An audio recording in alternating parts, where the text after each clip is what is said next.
La didáctica, como todas las áreas del conocimiento, todas las áreas de la ciencia, tiene un objeto de estudio. Recuerden ustedes que todas las áreas tienen un objeto. ¿Esto qué significa? Tienen un qué van a estudiar y por qué lo van a estudiar. Y bueno, aquí la didáctica no escapa a esto. La didáctica se ocupa precisamente de la enseñanza, o ya siendo así como que muy específicos de los procesos de la enseñanza-aprendizaje. Aquí podemos hablar nosotros de dos aspectos o de dos momentos del objeto de la didáctica. Uno de ellos es cómo la enseñanza que tenemos los humanos es una práctica en donde los actores, todos los que intervenimos en este proceso, nos comprometemos moralmente. Es decir, ¿a qué me refiero con esto? Yo como docente tengo el compromiso moral de que ustedes como estudiantes aprendan los requisitos básicos necesarios para este curso. Ese es un compromiso moral. Y así cada uno de los docentes tenemos ese compromiso moral en ese sentido. Otra cuestión también importante que es parte del objeto de la didáctica es que no podemos perder de vista que la enseñanza es una práctica social. ¿Sí? La enseñanza es una práctica de todos y para todos. ¿Por qué? Porque la enseñanza necesariamente va a responder a necesidades del docente, la necesidad de enseñar, necesidades del alumno, la necesidad de aprender. Y bueno, esto tiene que ver con aspectos importantes tales como la intención. ¿Cuál es la intención de cada uno de ellos? Podemos mencionar también dos tipos de intención importante. Primero, la intención del docente es de que aprendan, y la intención de los alumnos debe ser aprender. Nos podemos quedar con eso específicamente. Y entonces yo les pido por favor que ustedes revisen el documento denominado Didáctica de la Educación Superior. Es un documento que ya se les envió para que ustedes lo revisen y trabajen en él lo que tienen que trabajar. Aquí, bueno, aprovecho para recordarles de la actividad que hasta ahora no he recibido, que tiene que ver con las competencias docentes, las competencias del docente del siglo XXI. Tienen que hacer un escrito donde ustedes hagan énfasis en cuáles son esas competencias, ¿sí? Y obviamente ese documento que ustedes escriban pues debe de tener referencias de acuerdo al formato APA, ¿sí? Espero recibir pronto esos trabajos y esas actividades. Y bueno, ya hablando de un poco más de la educación actual, sobre todo la educación superior contemporánea. ¿Qué es lo que está pasando? ¿Sí?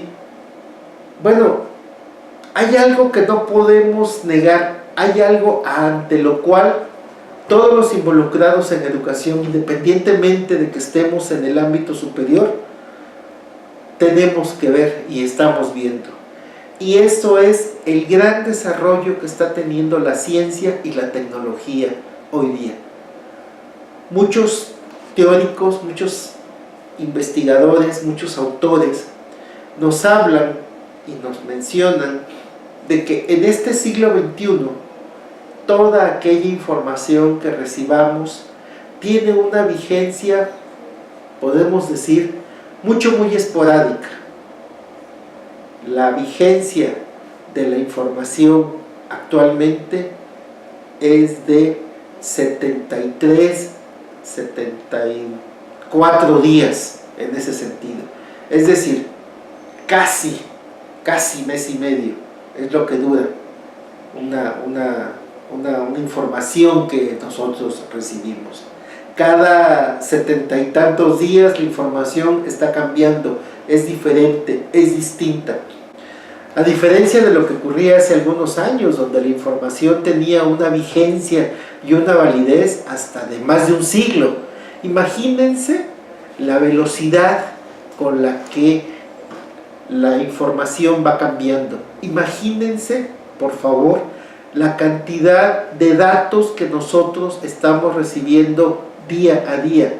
Imagínense la cantidad de cosas que tendríamos que aprender para estar al día. Obviamente, bueno, pues este desarrollo tan vertiginoso de la ciencia nos rebasa y por mucho, ¿sí? Por mucho a todos, no nada más a los estudiantes, a los profesores.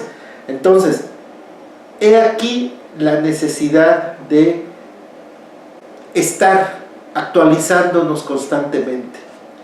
Hoy en día en la educación superior se maneja un lema que yo creo que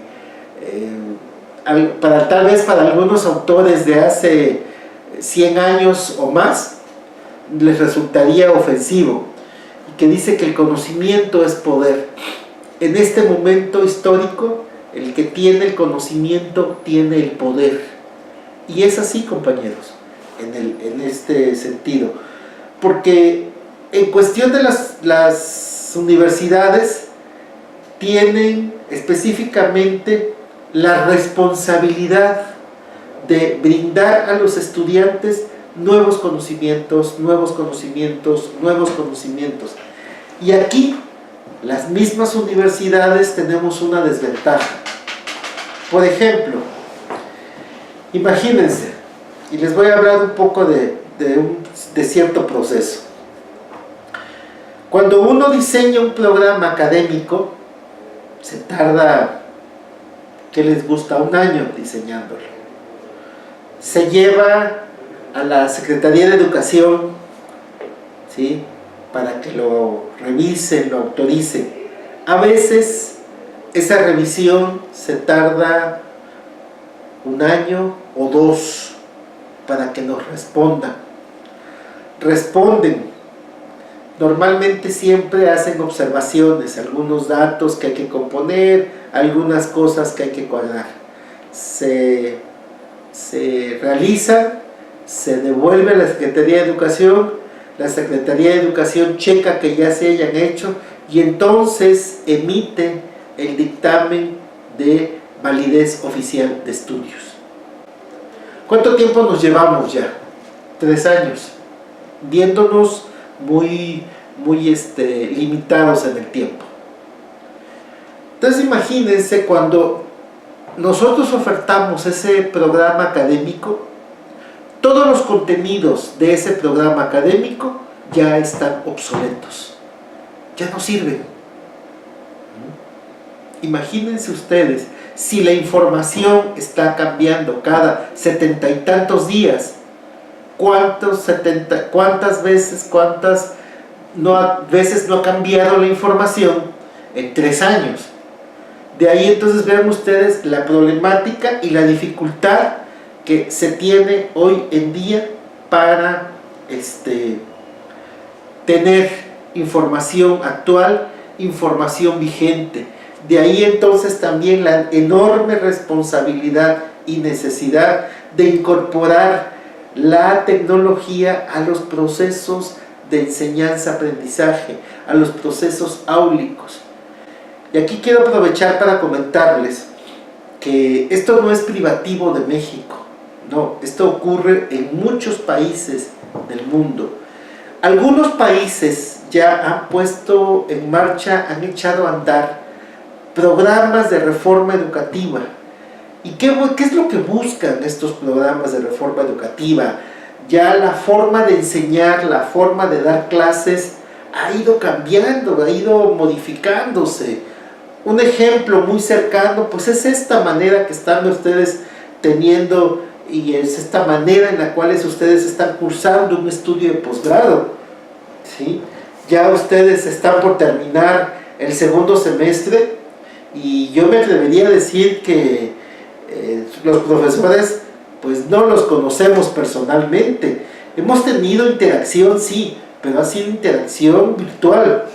Ustedes sí nos conocen, nos ven a través de los videos, a través de las tutorías, pero nosotros los profesores conocemos el nombre, pero no tenemos una imagen la cual asociar con ese nombre.